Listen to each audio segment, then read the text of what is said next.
여러분 안녕하십니까? 광주 MBC 뉴스투데이 시작합니다. 먼저 오늘의 주요 뉴스입니다. 한일 정상회담을 앞두고 이재명 대통령이 일본 언론과의 인터뷰에서 위안부와 강제징용 문제에 대해 합의를 뒤집는 것은 바람직하지 않다고 밝혀 역사단체들이 반발하고 있습니다. 5.18을 왜곡하고 폄훼하는 책을 낸 극우 인사 진완원이 형사 민사소송에서 모두 패소했습니다. 한국에너지공대 연구팀이 수소 생산비를 최대 70% 절감하는 연구에 성공했습니다. 광주시가 풍암호수가 있는 중앙근린공원을 대한민국 1호 국가도시공원으로 만들겠다고 선언했습니다. 내일 한일 정상회담을 앞두고 이재명 대통령이 일본 언론과의 인터뷰에서 위안부와 강제징용 문제와 관련해 합의를 뒤집는 것은 바람직하지 않다고 밝혔습니다. 역사단체들은 전 정권의 외교 실책을 바로잡아야 한다며 역사 정의가 또다시 뒤로 밀리는 건 아닌지 우려하고 있습니다. 천홍희 기자가 취재했습니다. 이재명 대통령은 취임 초기부터 국가 간 관계에서 정책 일관성이 중요하다고 강조해왔습니다. 한일 정상회담을 앞두고 보도된 일본 언론과의 인터뷰에선 입장을 더 명확히 했습니다. 전 정권에서 일본과 맺은 위안부, 강제징용 관련 합의는 국가 간 약속으로 뒤집는 것은 바람직하지 않다고 밝힌 겁니다. 하지만 이 합의들은 이 대통령이 당대표 시절 외교사 최대 치욕이라고 평가했을 정도로 피해자 의견이 무시됐던 합의였습니다. 가히 삼전도 구력의 버금가는 외교사 최대 치욕이자 오점이 아닐 수가 없습니다. 대통령에게 묻습니다. 도대체 이 정부는 어느 나라 정부입니까? 대통령 인터뷰가 보도되자 역사단체들은 즉각 성명서를 내고 정책 일관성이 역사 정의보다 중요하냐며 반발했습니다. 잘못된 합의를 다시 협상한 경우는 과거에도 여러 차례 있었다며 일관성이 중요하다면 이완용의 매국 합방 약속까지 지켜져야 하는 것이냐는 격한 반응도 나왔습니다. 법적 책임을 져야 될 일본이나 일본 피고기업은 가만히 있는데 피고국인 우리가 안절부절 못해가지고 이거다 하겠다 저거다 하겠다라고 한 것 자체가 완전히 뒤집어졌다는 얘기입니다. 일본군 성노예제 문제 해결을 위한 정의기억연대 역시 성명서를 내고 이재명 정부는 전 정권의 과오를 되풀이하지 말고 역사 정의 실현에 나서야 한다고 지적했습니다. 이 대통령은 내일 취임 후 처음으로 일본을 방문해 한일 정상회담을 갖습니다. 역사단체와 피해자들은 사과 없는 합의가 반복돼 역사 정의가 다시 뒷전으로 밀리는 것은 아닌지 우려하고 있습니다. 일본의 진정한 사과를 바라는 일제강제동원 피해자들에게 이재명 대통령이 어떤 답을 가져올지 한일 정상회담 결과에 관심이 집중되고 있습니다. MBC 뉴스 천홍희입니다. 오늘도 여전히 뜨거운 날씨가 예상됩니다만 그래도 어제보단 더위가 덜하겠습니다. 밤사이 광주에서는 열대야가 나타난 가운데 출근길 기온 현재 26도에서 시작하고 있고요. 한낮 기온은 33도로 어제보다 2도가량 낮은 기온 예상됩니다. 어제보다 기온이 내림세를 보인다고 하더라도 열기와 습도가 쌓이면서 광주와 전남 대부분 지역에서 폭염경보가 이어지겠습니다. 특히 볕이 뜨거운 낮 시간 동안에는 체온이 갑작스럽게 치솟을 수 있습니다. 열사병 등 온열 질환에 각별한 주의가 필요하겠습니다. 하늘 모습 보시면 고기압의 가장자리에 들어있습니다. 맑은 하늘 드러나 있는데요. 하늘이 깨끗하게 드러난 만큼 오존과 자외선 지수는 더 높게 치솟을 수 있겠습니다. 오늘도 소나기 소식 들어있는데요. 오늘은 전남 동부 지역을 중심으로만 5에서 40mm가량의 소나기가 지나겠습니다. 날씨 정보였습니다. 탄소 중립 달성을 위해 전 세계가 주목하는 친환경 에너지 중 하나가 바로 수소 에너지인데요. 한국에너지공대 연구팀이 수소 생산비를 최대 70% 절감하는 연구에 성공했습니다. 그간 많은 비용이 들어 한계가 있었는데 수소 에너지를 원활하게 확보하기 위한 중요한 단서를 마련한 셈입니다. 김초롱 기자의 보도입니다. 천연가스 메탄을 실험 장비에 투입해 고온에서 열분해합니다. 이때 생성된 기체가 물 밖으로 보글보글 나옵니다. 친환경 에너지로 주목받는 수소입니다. 또 이와 함께 나오는 검은 물질은 고체탄소입니다. 이 같은 메탄 열분해 과정과 이산화탄소 개질, 즉 구조 변화 공정, 순산소 연소 과정 등을 연계하면 일산화탄소까지 생성됩니다. 즉 필요한 수소를 만들면서도 좋은 비용으로 팔 수 있는 고부가 화합물을 만들어내는 겁니다. 고체 탄소의 경우에는 이제 타이어, 페인트 그런 부분에서 이제 다양한 이제 산업에서 적용이 가능하고, 일산화탄소 같은 경우에는 이제 메탄올 합성 등 이제 다양한 이제 산업 분야에서, 화학 산업 분야에서 많이 사용되기에. 한국에너지공과대학교 이영덕 교수 연구팀은 수소 생산비를 최대 70% 절감할 수 있는 이 같은 연구 결과를 최근 발표했습니다. 기존 공정에서 수소를 얻으려면 에너지를 과다하게 공급해야 해 비용 문제가 꾸준히 제기되었습니다. 이 때문에 이번 연구는 수소 생산의 경제적 한계를 극복하는 데 한 단계 기여한 것으로 평가됐고, 오는 11월 세계적인 국제학술지에도 게재될 예정입니다. 앞으로 상용화까지는 더 많은 연구와 투자가 필요합니다. 이 스케일업 하기 위해서는 온도를 균일하게 만든다거나 유량을 제어하거나 또 나오는 탄소를 분리하는 등 다양한 기술들이 필요하게 됩니다. 그래서 저희가 확보한 원천 기술과 함께 또 다른 여러 가지 기술들을 융합해서 기후변화가 갈수록 심해지면서 이산화탄소 순 배출량을 0으로 만드는 탄소 중립 달성은 전 세계의 공동 목표입니다. 그만큼 에너지 분야 선도대학을 목표로 하는 한국에너지공대의 중요성도 갈수록 커지고 있습니다. MBC 뉴스 김초롱입니다. 더불어민주당의 호남발전 특별위원회가 공식 출범했습니다. 호남발전 특위 출범식에서 정청래 대표는 민주주의의 뿌리인 호남을 위해 국가가 무엇을 했는가라는 질문에 답할 때라며, 특별한 희생에는 특별한 보상이 따라야 한다는 대통령의 국정 철학에 맞게 특위가 성과를 내달라고 당부했습니다.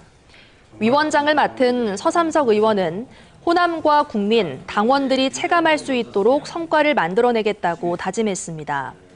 민주당 호남발전 특위에는 전현직 국회의원과 전문가 등이 참여했고, 주철현 의원이 수석 대변인으로 임명됐습니다. 차승세 노무현 시민학교장이 더불어민주당의 평당원 최고위원 선출에 도전한다고 밝혔습니다. 차 교장은 광주시 의회에서 기자들과 만나 최고위원이 되면 광주와 호남의 목소리를 적극적으로 담아내는 역할을 하겠다고 포부를 밝혔습니다. 광주 출신의 차 교장은 광주시 정무특보와 광산구청 비서실장 등을 지냈습니다. 한편 민주당은 오는 24일까지 후보 등록을 접수한 뒤 예선 과정을 거쳐 전당원 투표로 최고위원 1명을 선출할 계획입니다. 5.18 정신을 새 헌법에 담아내는 논의가 급물살을 타고 있지만 5.18을 왜곡하고 폄훼하는 행위는 좀처럼 사라지지 않고 있습니다. 그 핵심에는 극우 인사 지만원이 있는데요. 5.18 북한 개입설을 담은 책을 냈다가 형사 민사 소송에서 모두 패소했습니다. 주연정 기자가 보도합니다. 지만원이 2년 전 펴낸 책입니다. 지만원은 이 책에서 평범한 5.18 시민군을 북한 특수요원 일명 광수로 지목했는데, 법원은 지만원이 허위사실로 이들의 명예를 훼손했다고 판단했습니다. 또 북한 특수요원이 학생으로 위장해 공수부대를 공격했다거나 5.18은 김일성의 남한 점령 야심작이었고 광주 MBC 방화 사건은 북한 방송만 듣게 하기 위함이었다는 등의 책 내용 대부분도 허위라고 재판부는 봤습니다. 그러면서 해당 서적에 대한 발행과 배포, 게시 등을 모두 금지하고 지 씨가 북한군이라고 주장한 시민군 2명과 5.18 기념재단에 각각 1,000만 원씩 지급하라고도 명령했습니다. 더 이상 5.18 민주화운동을 폄훼하고 왜곡하고 모독하고 조롱하는 일이 없어졌으면 좋겠습니다. 앞서 형사소송을 맡은 서울중앙지법도 이 책이 허위사실을 담고 있다며 지만원에 대해 벌금 1,000만 원의 약식 기소를 결정했습니다. 수원지법 안양지원 역시 최근 해당 도서에 대한 출판 배포 금지가 타당하다고 보고 지만원이 이의를 제기한 가처분을 기각했습니다. 5.18을 왜곡하고 폄훼해 수감 생활까지 한 지만원이 가처분, 민형사 소송 모두에서 사실상 패소한 겁니다. 특히 이번 판결은 5.18 당사자가 아닌 5.18 기념재단이 단독 고발인 자격으로 제기한 첫 소송이었다는 점에서도 의미가 있습니다. 명예훼손죄가 성립하려면 피해자가 명확히 특정돼야 되는데 4년 전 제정된 5.18 특별법에 따라 5.18 허위 사실을 유포한 경우는 피해자가 특정되지 않더라도 처벌할 수 있고 당사자가 아니더라도 문제를 제기할 수 있게 된 겁니다. 광수로 지목되거나 개별적 피해자들이 아니라 5.18 기념재단이 공익적인 입장에서 5.18 특별법 위반으로 형사고소를 하면서 가처분 신청도 하였고 본소의 당사자들이 참가한 그런 첫 번째 사건이었습니다. 이러한 사건에 대해서 법원이 위법성을 일관되고 구체적으로 확인해 주셨기 때문에 한편 광주고법은 다음 달 4일 지만원의 또 다른 5.18 왜곡 서적에 대한 손해배상 소송 변론 기일을 진행한 후 종결 여부를 결정할 예정입니다. MBC 뉴스 주현정입니다. 광주시가 풍암호수가 있는 중앙근린공원을 대한민국 1호 국가도시공원으로 만들겠다고 선언했습니다. 광주시는 어제 풍암호수에서 비전 선포식을 열고 풍암호수 일대를 명품 호수공원으로 조성해 중앙근린공원을 국가도시공원으로 만들겠다고 밝혔습니다. 올해 관련 법령이 개정되면서 국가도시공원 지정 요건이 완화됐고 광주시는 정비를 마치고 내년 8월 공식 신청에 나설 계획입니다. 여수경찰서 소속 경찰관이 음주운전을 하다 적발됐습니다. 광양경찰서는 도로교통법 위반 혐의로 여수경찰서 소속 A경위를 불구속 입건했습니다. 해당 경찰관은 지난 17일 오후 광양에서 음주운전을 하다 적발됐고 당시 혈중 알코올 농도는 면허 취소 수준으로 알려졌습니다.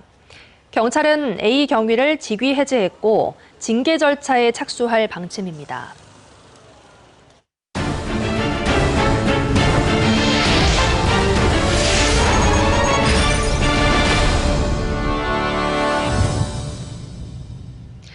정부가 생활인구 통계를 내년부터 교부세 산정 기준으로 반영하겠다고 밝혔는데요. 생활인구를 살리려면 전남도민들은 의료와 교육, 문화 기반 확충과 함께 정책 설계를 위한 데이터 활용 여건을 개선하는 것을 과제로 꼽았습니다. 보도에 김규희 기자입니다. 만 18세 이상 전남도민 500명이 참여한 MBC 패널 조사.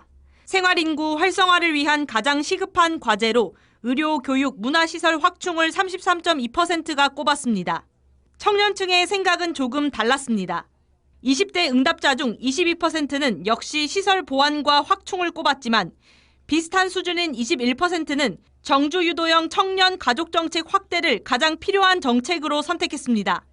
관광지로서의 발전도 되게 중요하겠지만 관광지로서 수익을 얻으면서 그 얻은 수익으로 살고 있는 거주민들한테 좀 베풀어주는 그런 시스템이 잘 갖추어지면은 좋지 않을까 생각합니다.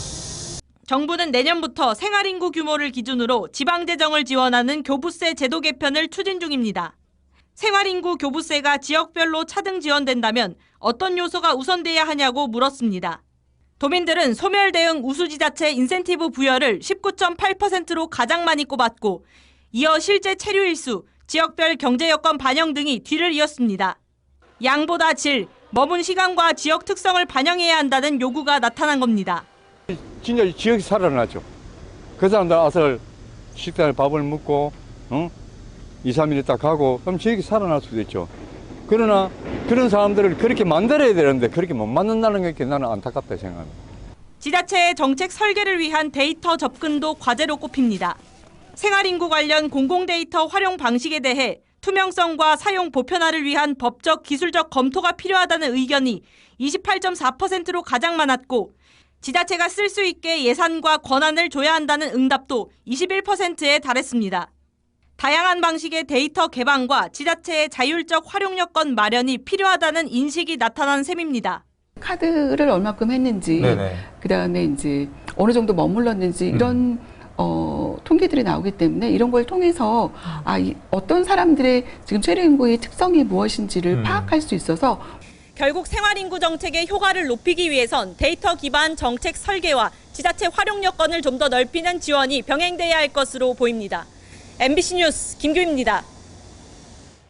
광주 글로벌모터스 노조는 사측이 있지도 않은 대출 조기 상환 압박으로 노조와 파업에 대한 사회적 압박 여론을 만들었다며 대표이사의 해임을 촉구했습니다. 노조는 어제 광주시청 앞에서 기자회견을 열고 사측이 노조 파업 사태를 우려한 채권은행단에게 대출금 상환 요구를 받았고 조기 상환했다고 주장했지만 산업은행은 그런 사실이 없다고 발표했다며 사기극이 드러났다고 규탄했습니다. 이에 대해 사측은 입장문을 통해 대출은행권은 노사 관련 언론 보도마다 전화와 이메일 등으로 상황을 파악하고 대책을 요구했다며 대출 약정 위반, 즉시 상환 의미로 받아들일 정도로 심한 압박감이 있었다고 설명했습니다. 광주지방변호사회가 상습 수해 피해를 입은 북구 신안동 주민들을 위한 법률 지원에 나섭니다. 변호사회는 침수 피해 주민들의 각종 법률 상담과 지원을 위해 12명의 변호사로 구성된 법률 지원단을 출범했습니다. 지원단은 특별 재난지역 관련 현장 법률 상담 등을 진행할 예정입니다.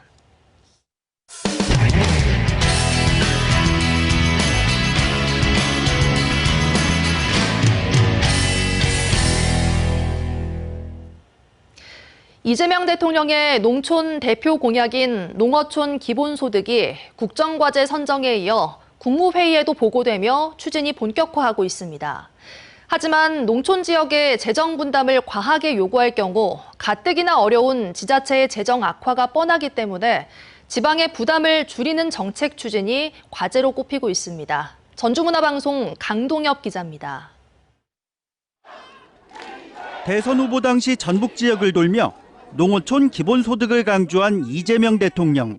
쇠락해가는 농촌의 안정적인 소득 기반을 마련하고 자립을 유도해 다시 찾는 농촌으로 탈바꿈시키겠다는 겁니다. 이 농어촌 기본소득도 어렵지 않습니다. 1인당 월 15만 원에서 20만 원 정도를 지원해주면 장사 잘 될 거 아닙니까? 농어촌 기본소득은 국정기획위가 마련한 국정과제에도 담기며 추진이 본격화하고 있습니다. 시범 단계를 거쳐 월 15만 원에서 20만 원 정도를 지역화폐로 지급하는 안 등이 정부 차원에서 논의되고 있는데 일부에서는 수당을 월 30만 원까지 높여야 한다는 요구까지 나오고 있습니다. 농촌에 주소를 두고 농촌에 와서 사는 사람들이 필요한데 어떻게 보면 전북 지역에 가장 우선적으로 적극적으로 도입해야 될 정책이지 않나 싶습니다. 농촌 인구 유입과 지역 경제 활성화를 위한다면 효과적일 수 있지만 문제는 재원입니다. 월 15만 원을 전국 읍면 주민에게 지급하면 연평균 17조 원 넘게 필요한 것으로 추산되기도 했습니다. 전북의 경우 대부분 시군의 재정 자립도가 10% 안팎인 수준이라 정부 분담률이 높지 않으면 부담이 클 수밖에 없습니다. 또 예산 마련과 중복 지원 방지를 위해 이미 연간 700억 원 이상 투입되는 전북 농민공익수당이나 내년부터 시범 추진 예정인 전북 농촌기본소득도 조정될 가능성이 있습니다. 부담을 강요하거나 이렇지는 않도록 하기 위한 노력들을 군투회계나 등등등을 통해서 국비로 지역에 배분할 수 있는 룸을 키우는 내용도 넣었기 때문에 결국 농어촌 기본소득 제도 도입은 새 정부가 지자체 부담을 최소화하는 묘책을 찾을 수 있을지에 그 성패가 달린 것으로 분석됩니다. MBC 뉴스 강동엽입니다. 강원 남부 조기 폐광 지역의 최대 현안인 경제진흥 사업이 확정됐습니다. 폐광 지역 주민들과 지자체는 안도하면서도 사업이 차질 없이 추진되기를 기대하고 있습니다. MBC 강원 영동 조규한 기자가 보도합니다. 지난해 6월 태백 지역에 유일하게 남아있던 탄광인 석탄공사 장성광업소가 폐광했습니다. 그리고 1년이 지나 마지막 국영 탄광인 삼척 도계광업소도 문을 닫았습니다. 하지만 태백과 삼척 지역에 탄광을 대신할 경제진흥 사업은 확정되지 않고 표류했습니다. 조기 폐광 지역의 경제진흥 사업이 정부의 예비 타당성 조사를 통과해 주요 대체 산업 진행이 가능해졌습니다. 폐광 지역 경제진흥 사업은 태백의 미래자원 클러스터 지구 조성과 삼척의 첨단 가속기 기반 의료 클러스터 구축 사업 등입니다. 태백의 미래자원 클러스터 지구는 연간 2만 2천 톤의 청정 메탄올 제조 시설과 핵심 광물 산업단지를 갖춰 무탄소 에너지 도시를 조성하는 게 목표입니다. 1년 넘게 기다려온 3,500억 원 규모의 사업이 확정되자 태백시는 바빠졌습니다. 사전 행정 절차를 조속하게 추진을 할 예정입니다.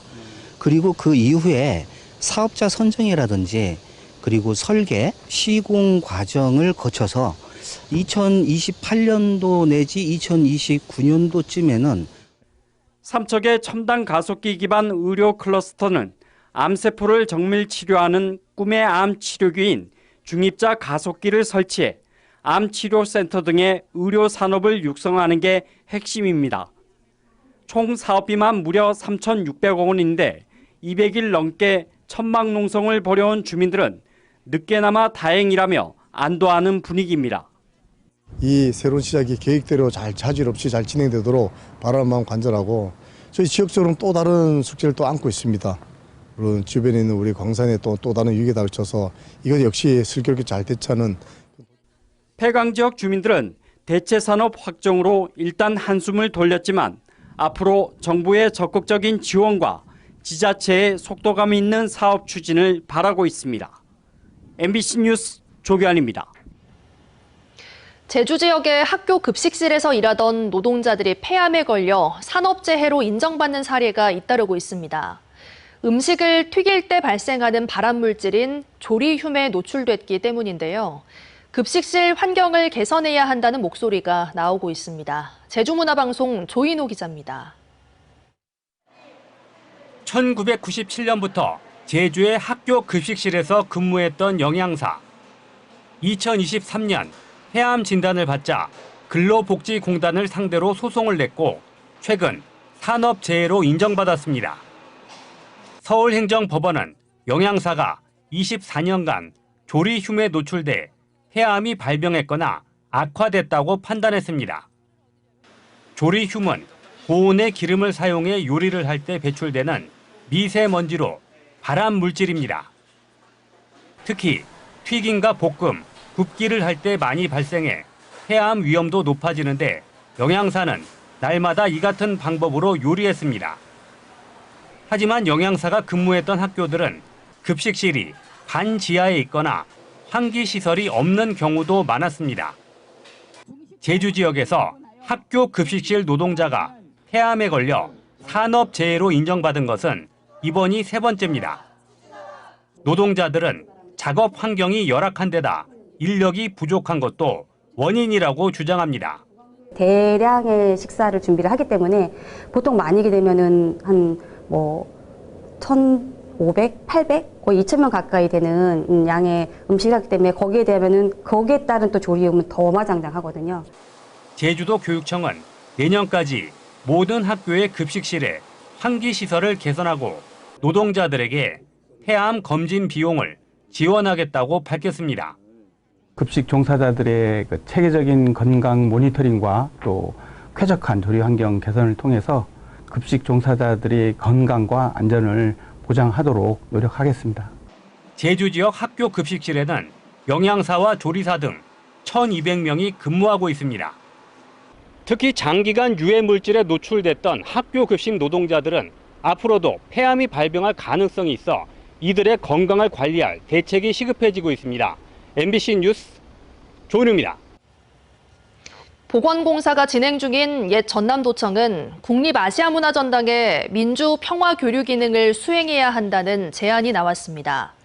아시아문화중심도시 조성지원포럼이 옛 전남도청 운영 방안을 모색하기 위해 마련한 토론에서 박형주 광주 청소년 3디자인센터장은 옛 전남도청 복원 후 운영은 아시아문화전당과 일원화되는 구조 안에서 민주 평화의 가치를 확산하는 방향으로 가는 게 바람직하다고 말했습니다. 정경훈 전남대학교 문화전문대학원 교수도 문화의 힘으로 5.18의 가치를 계승해야 한다며 도청 원형 복원과 함께 민주평화교류원으로서 본연의 역할을 수행해야 한다고 제안했습니다. 2025 광주 에이스페어가 오는 28일부터 나흘간 김대중 컨벤션 센터에서 열립니다. 올해로 20주년을 맞는 에이스 페어는 패러다임을 넘어 광주로의 초대를 주제로 열리고 400여 개 국내외 기업이 참가해 콘텐츠 산업의 현재와 미래 신기술을 선보입니다. 또 전시 외에도 투자 유치 상담회와 AI 콘텐츠 경진대회, 확장 현실 체험 등의 행사가 다채롭게 열릴 예정입니다. 오늘도 뜨거운 날씨가 예상되는데요. 그래도 어제보단 더위가 덜하겠습니다. 밤사이 광주에서는 열대야가 나타난 가운데 출근길 기온 26도 안팎에서 시작하고 있고요. 한낮 기온은 33도 안팎으로 어제보다 2도가량 기온이 내림세를 보이겠습니다. 기온이 낮아진다고 하더라도 열기와 습도가 쌓이면서 오늘도 광주와 전남 모든 지역에서 폭염경보가 이어지겠습니다. 특히 볕이 뜨거운 낮 시간 동안에는 체온이 갑작스럽게 치솟을 수 있습니다. 열사병 등 온열 질환에 각별한 주의가 필요하겠습니다. 하늘 모습 보시면 오늘 하늘도 고기압의 영향권에 들어 있습니다. 맑은 하늘 드러나 있는데요. 하늘이 깨끗하게 드러나 있는 만큼 오존과 자외선 지수가 매우 높겠습니다. 햇볕 차단에도 신경 잘 써주시길 바라겠습니다. 오늘은 전남 동부 지역을 중심으로만 소나기 소식 들어 있습니다. 5에서 40mm가량의 비가 지나겠습니다. 전남 대부분 지역에서 한낮 기온 33도 안팎으로 예보됐습니다. 해남의 낮 기온 33도로 예상되는 가운데 체감온도는 더 높게 오를 수 있겠고요. 구리의 한낮 기온은 무려 35도 안팎까지 치솟겠습니다. 바다의 물결은 잔잔하게 일겠습니다. 다가오는 주말 동안에도 열대야와 33도 안팎의 더위는 계속되겠습니다. 날씨 정보였습니다.